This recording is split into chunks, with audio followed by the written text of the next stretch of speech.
Hotep, chers toutes, chers tous, heureux de vous retrouver dans cette nouvelle vidéo. Je suis très content, vous savez pourquoi? Parce que il y a quelques jours que je ne suis plus venu ici animer mon devoir ou accomplir mon devoir. Mais c'est pour la bonne cause c'est pour la bonne cause. Parce que nous avons décidé de boucler l'année, nous avons, pendant le processus de boucler l'année spirituelle 2025, il va falloir qu'on arrête les vidéos pour quelques jours. Nous l'avons fait afin de mieux achever les rituels des Grégor. Et nous sommes déjà dans l'année 2026. À partir de ce jour, je vous ai toujours dit ici, l'année ne prend pas fin le 31 décembre. C'est une bêtise humaine. Arrêtez ça. Vous nourrissez un égrégore bizarre. L'année ne commence pas le 1er janvier. C'est l'égrégore impérialiste qui vous a imposé ce calendrier-là. L'année prend fin dans toutes les sphères le 21 octobre et commence le 22 octobre. Et prennent 5 jours pour s'accomplir, se concrétiser dans le monde physique. Ça fait le 26 octobre. Donc, nous les initiés, nous qui savons les choses à leur cause, nous sommes déjà dans la nouvelle année. Si vous continuez pas à raisonner dans notre énergie selon 2025, c'est que vous êtes tellement en retard, Vous êtes même plus en retard que l'escargot. Oui, vous êtes très en retard que l'escargot. Il n'y a que des idiots, des imbéciles à cette tête du vaisseau où il y a une révolution de conscience qui est en train de se produire, qui peut continuer dans cette bêtise-là. Ces bêtises, je vais dire millénaires, ou ces mensonges religieux-là. L'année ne prend pas fin le 31 décembre, ni ne commence le 1er janvier. Je vais venir vous faire, après une émission, je vais vous révéler c'est le principe premier même, le secret même du calendrier grégorien. Et pour vous dire pourquoi, je vais vous expliquer pourquoi tôt ou tard, vous allez vous en débarrasser. Donc, à tous les initiés du monde, à tous les habitants de la terre, je décrète mes vœux les meilleurs pour vous en cette nouvelle année mystique qui vient de débuter aujourd'hui. Que 2026 soit pour vous une année d'éveil, de paix, de prospérité, de bien-être, de félicité, de santé illimitée et infinie. Que cette année soit le cycle au cours de laquelle vous allez accomplir les désirs profonds de votre cœur, de votre être. Ceci constitue mes vœux. Au nom des mânes ancestrales fertiles et viriles, au nom des ancêtres, au nom des divinités de votre sang, au nom des divinités de votre sang, au nom des divinités de votre sang. Alors, nous allons commencer. Avant de commencer, d'abord, je tiens à vous rappeler vos devoirs. Vos devoirs, c'est de liker la vidéo. Vos devoirs, c'est de partager la vidéo. Vos devoirs, c'est de vous abonner massivement. Alors, nous allons parler aujourd'hui de la cuisine d'Isis. Secret et code. La cuisine d'Isis. Secret et code. Bien. Vous savez, toutes les divinités, dans leur essence, sont des principes ou des formes d'intelligence, vous voyez, divinisées. Et ces principes ont la capacité d'être dynamiques et de vivre une expérience de manifestation. Donc, dans l'animisme ou dans la tradition africaine, vous allez souvent constater que lorsque les anciens découvrent un principe de la nature par l'oracle, car l'oracle est en quelque sorte le langage des dieux, le langage des principes. Contrairement à ces affabulateurs spirituels et occultistes qui racontent que oui, il faut classifier l'oracle au-dessus des vaudous. Oracle, même principe. Vaudou, c'est le principe. Or, le principe est à l'essence des choses. Il n'y a pas, c'est l'esprit cartésien, l'esprit occidental qui peut vous faire croire que oui, vous pouvez classifier, vous pouvez créer une guerre de classification au niveau des principes. Ça, il n'y a rien. C'est totalement, c'est cartésien. Ça, c'est pas Afrique, c'est pas Kemet, cette manière de voir les choses-là. Donc, arrêtez ça. Donc, l'oracle, c'est le langage des dieux. L'oracle, c'est en fait la possibilité que disposent les principes à communiquer et à interagir entre eux. Vous voyez? Et lorsque vous prenez chaque principe de la nature dispose de son langage spécifique, donc de son oracle spécifique. Maintenant, de façon commune, tous les principes de la nature ont un langage aussi commun, ou disposent d'un langage. C'est ce qu'on appelle le Fa. Oui, le Fa. Vous comprenez? Associé à la symbolique de l'œil des yeux d'Horus et de la fragmentation des testicules de Seth. Après, je vais vous révéler le secret de la chapelet, du chapelet divinatoire. Oui, je vais vous reprendre son principe premier et autre en relation avec ces deux réalités-là. Testicules de Seth et œil d'Horus. Donc, pour la nature, chaque principe n'est que un fragment de son intelligence. Le dit fragment qui permet à la nature de créer dans son intelligence intégrale des possibilités d'équilibre infinies et illimitées. Donc, plus il existe beaucoup de principes dans la nature, plus est disponible beaucoup de possibilités d'équilibre infini et illimité dans la nature. Alors, à partir de ça, vous ne devez plus concevoir les divinités comme des esprits à adorer, mais juste comme des principes naturels. Et lorsque vous parlez d'Isis, on parle d'Isis. Isis, c'est tout simplement la nature. Oui. C'est ce que je vais appeler le principe de la sympathie des forces. Le principe de la sympathie des forces. C'est quoi le principe de la sympathie des forces? Alors, en fait,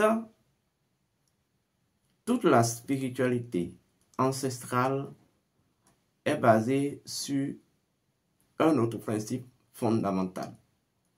Il s'agit du principe qui stipule que toutes les forces doivent constamment s'équilibrer. Alors, dans un processus d'équilibre des forces, il y a une réalité, un fait qui se déroule. Ce qu'on appelle la similitude et le contact. La similitude par ressemblance et en fait la similitude par contact. Cela signifie concrètement quoi? Une force ne peut pas s'équilibrer avec un autre s'il n'y a pas en fait correspondance énergétique. Donc, ressemblant, ici il n'y a pas une base de similitude énergétique en termes de ressemblance. C'est en ça que les initiés disent, les magiciens disent, toutes les forces, quoi qu'on dise, se rejoignent. Car elles portent tous le même sceau, le sceau de la divine proportion. Vous voyez? Maintenant, toutes les forces s'équilibrent par contact. Donc, c'est ça qui génère ce qu'on appelle la magie. Donc, la loi de le principe de la sympathie universelle, vous voyez, énonce les 3 niveaux de gestation de l'équilibre entre les forces de la nature. Il y a le premier niveau qui est la similitude par ressemblance. Il y a le deuxième, toutes les forces sont égales d'ailleurs et se ressemblent. Il y a le deuxième niveau qui est, qui est la dimension du contact. Et en fait, le contact crée ce qu'on appelle l'harmonie. Et il y a le troisième niveau qui est en réalité le niveau des contraires. Pour dire, dans la magie de la nature, toutes les forces sont complémentaires. Vous voyez? Donc, en fait, dans l'interaction ou dans un processus d'équilibre, l'absolu n'existe pas. Et c'est ce que Isis va nous enseigner dans sa métaphysique. Attention, donc, quand on parle d'Isis, Isis, c'est tout simplement le principe de la sympathie des forces de la nature. Donc, un ensemble de processus par lequel la nature et les forces de la nature accomplissent l'équilibre. Donc, Isis ressort les 3 niveaux, les 3 états de la gestation d'équilibre que je viens de vous citer. Maintenant, quand on parle de la cuisine d'Isis, en réalité, la cuisine d'Isis, c'est tout simplement un sanctuaire.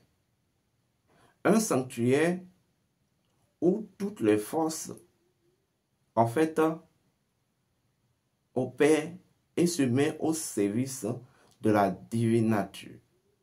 La cuisine d'Isis, c'est ce que vous appelez la mémoire cosmique. Oui, la mémoire cosmique. Et qu'est-ce qui se passe dans la cuisine? Dans une cuisine. Oui. Dans la cuisine est connue pour une fonction précise, préparer. Alors, quand on dit préparer, dans le langage initiatique, préparer veut dire alchimiser. Donc, en fait,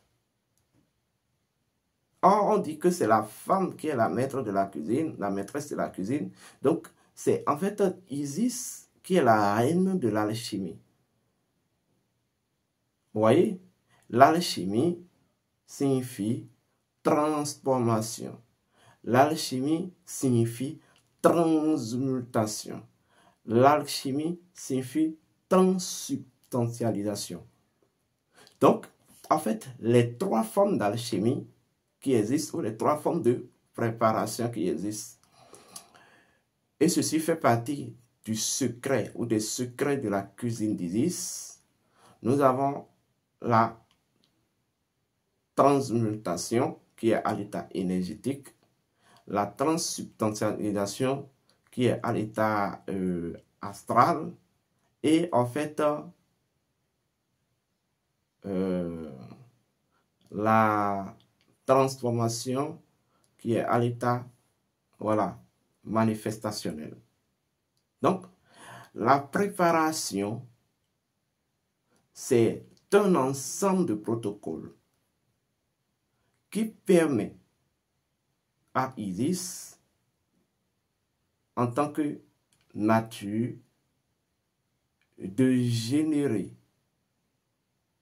transformation, transmutation et transsubstantialisation des énergies au cœur de sa mémoire. Vous voyez? D'abord, nous allons rentrer, je suis en train de vous parler simplement d'une chose, de la magie domestique. La magie domestique, c'est une science isiacre. C'est une connaissance ancienne qui permet de de connaître ou de découvrir les principes de la nature et de les domestiquer, de les diviniser et de les totémiser en soi.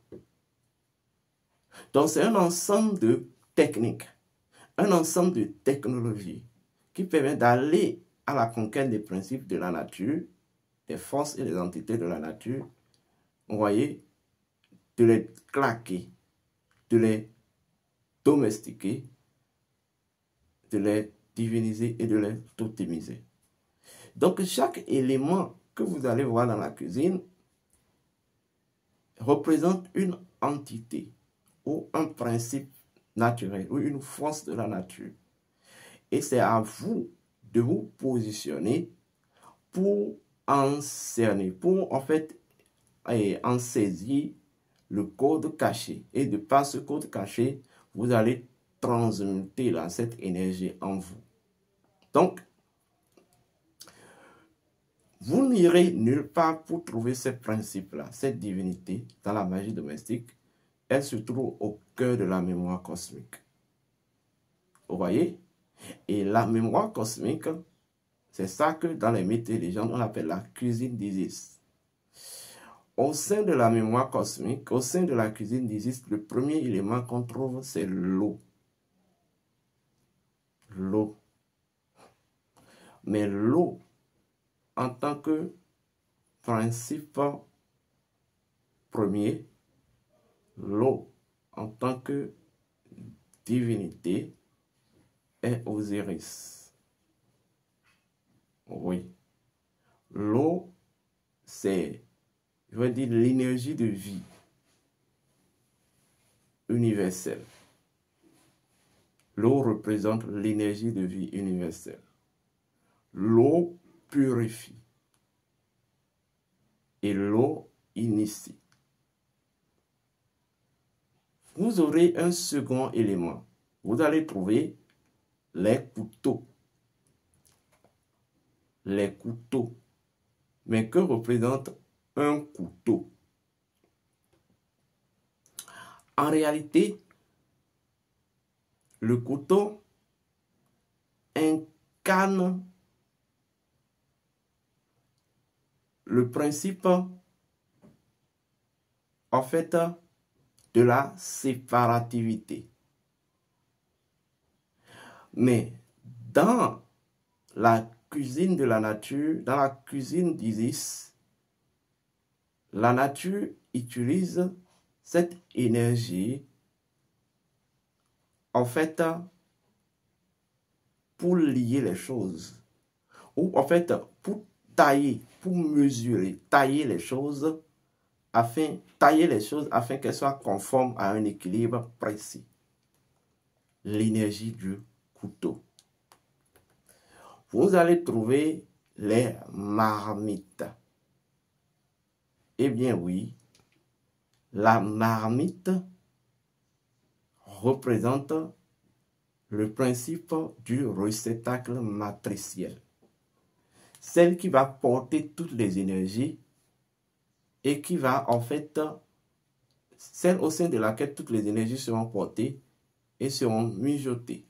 Ils vont être mijotés, vous voyez, afin d'être prêts pour la Reika. En fait, voilà. Au sein de la cuisine, vous allez trouver, en fait, ce qu'on va appeler des épices. Oui. Et des épices ne sont que des éléments de la nature. En fait, les épices constituent des entités dynamiques d'un élément de la nature. Lorsque vous prenez l'ail, l'ail représente l'entité, ou en fait, représente tout simplement une entité de feu, ou ce qu'on va appeler les salamandres, mais en fait, le feu souterrain. Vous comprenez?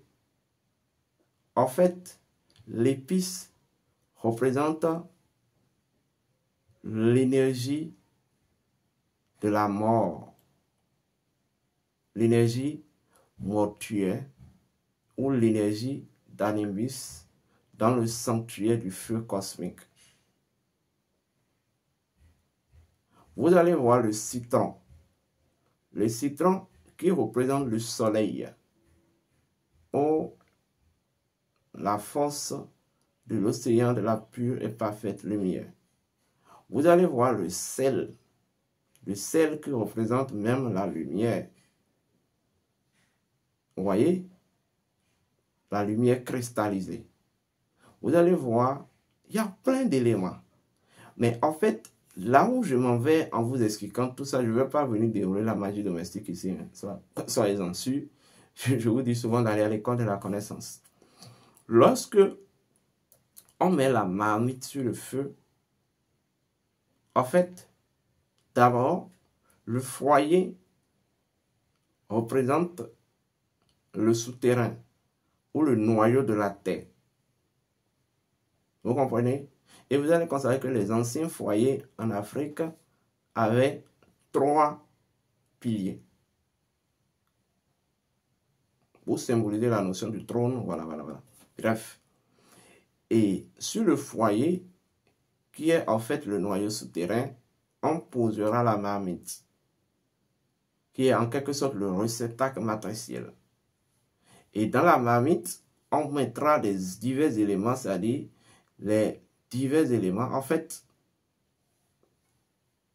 je vais dire, la marmite représente la matrice tellurique portée par le noyau de la Terre, liée au noyau de la Terre, qui doit recevoir les éléments afin de les initier en fait à la mate.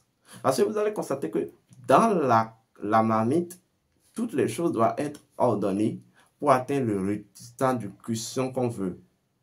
La nourriture elle-même représente tout simplement Hotep. La nourriture elle-même représente une fonction de la mate Hotep. Donc, pour accéder ça, il faut que les choses soient ordonnées, les choses soient martyrisées. C'est-à-dire, les choses soient en fait sur une certaine disposition matique. On mettra de l'eau, on mettra des éléments végétaux, etc. Et ceci va se faire cuire par le feu et la fumée. Donc, vous allez voir combiner là les 4 éléments. Donc, préparer signifie tout simplement appliquer la Eka. Donc, lorsque, en fait, vous rentrez dans la cuisine d'Isis, c'est tout simplement un sanctuaire d'initiation. Les femmes doivent apprendre à rester dans la cuisine et doivent apprendre à ne pas faire de n'importe quoi, n'importe quelle chose dans la cuisine. Je vais vous dire une vérité. Ce que la femme dit dans la cuisine est en fait capté par le cœur de la nature et les éléments. La cuisine de la femme, la cuisine d'Isis, c'est en fait, cela répond parce que nous avons dans les écrinaisons énergétiques d'une divinité, d'un principe, nous avons 2 points. Nous avons le point de rotation et nous avons le point de la gravitation. Vous voyez? Au niveau de la cuisine représente le point de la gravitation. Le point de la gravitation. Le point de la gradiation. Voilà le mot que je recherchais. C'est le point de la gradiation des énergies. Vous voyez? Au sein de la nature. De la même manière que vous prenez votre corps a un point de gradiation. Vous comprenez? Votre corps a un point de rotation. Et c'est pas si vous me comprenez. Donc, normalement, dans l'Afrique ancienne, lorsque la femme voit ses premiers menstrues, on commence par lui révéler les secrets cachés de la cuisine. Et on l'initie à la cuisine. Car pour nos anciens, la cuisine est sacrée. Faire la cuisine, c'est faire de l'alchimie. Et au sein de la cuisine se trouvent toutes les énergies qui participent à la Eka. Et lorsque la femme se trouve dans sa cuisine, c'est comme si elle est positionnée dans le sanctuaire, dans le cœur de la nature pour générer une magie. Donc préparer veut dire faire de la magie ou réaliser Hotep. Et pour réaliser Hotep, il faut que vous connaissiez le principe premier, les fonctions de la mat, et que vous les ordonnez dans le réceptacle matriciel. Et tout ceci va être cu par en fait l'expression de la lumière qu'est le feu. La connaissance est formidable. Bien, je vous conseille de vous inscrire à la nuit d'Osiris 2025. Vous allez découvrir beaucoup de choses. Le 2 novembre prochain, nous allons commencer la première mini-formation. Ça sera du sensationnel. De toute façon, il ne s'agit pas d'aller sur le net et taper les nourritures et faire ça. Non, allez dans les villages, allez vous initier à la magie domestique. La femme qui maîtrise sa cuisine, elle peut tout faire. Oui. Que ceux qui jouent féministes sur les réseaux sociaux là, que vous soyez initiés à cette réalité-là. Il y a tellement de subtilité dans la chose. Vous savez que grâce à la cuisine, grâce à la préparation d'une femme, on peut déceler son profil émotionnel. Oui. C'est ça en fait. Quand une femme prépare, il y a trop de piment, ça c'est son explication. Il y a trop d'oignons, ça c'est son explication. Quand une femme peut préparer et positionne son foyer dans une partie précise de sa cuisine, ça c'est son explication. Et avec ça, avec tous ces détails-là, on peut savoir même sa personnalité sexuelle et son identité sexuelle. Alors, si vous avez envie de me contacter, faites-le au 00229 01 66 26 34 56 00229 01 68 53 85 60. D'ici là, portez-vous bien et que les bénédictions.